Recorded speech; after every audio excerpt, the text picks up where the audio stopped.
Alright, so in this video, I'm going to go through some of the tools I use to be engaged and connected with people and just stay productive while I travel around the world and keep doing my business.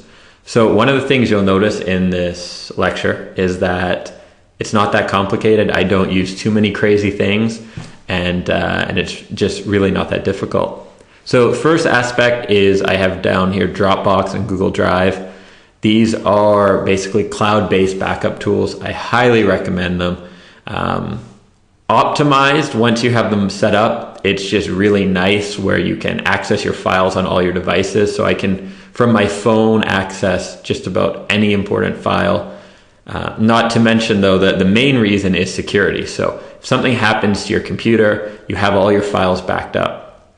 If my computer breaks today, if I drop it in the ocean somehow being an idiot, I can buy a new one, and within 3 hours it will be synced up and basically the same as what I have now in terms of all the files. And same with my phone. Everything is in the cloud. And so if something breaks, for instance, I went running with my phone in Barcelona, started raining, phone was fried, ordered a new one, and it was synced up right away. Like all the contacts, everything's saved. So back up to the cloud. And for that reason, I definitely prefer Google.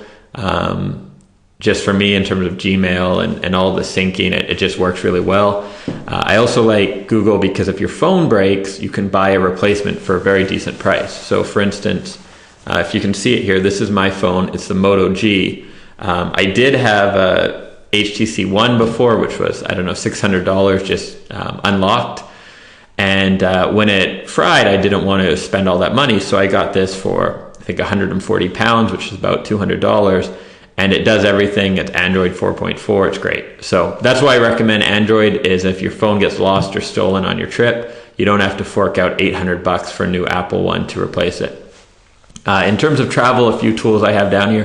Skyscanner is great for booking flights. If you want to learn more about how to use Skyscanner really cool and sort of some tricks to it, I have a lesson in the business takeoff training. So that's, if you go to dreamsaroundtheworld.com, which is my main website, you'll see an opt-in for free training. And I think on day 5 of that, there's a whole thing about how to use Skyscanner. So do that. It's the best way to not only book flights, but find out about deals and get really creative with your planning, which is great. And Hotwire can be actually quite nice for getting 4- or 5-star hotels at a discount when you don't really care exactly where you are in a place.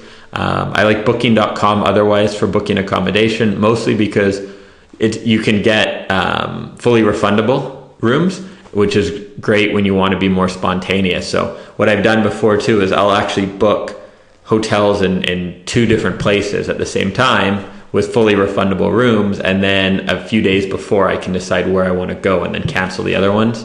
And then Airbnb, if you don't know about it, is a place to book accommodation as well. That's more like apartments and things where you'll have a stove, a kitchen, all that to work with, so it can be better for being healthier while you're gone.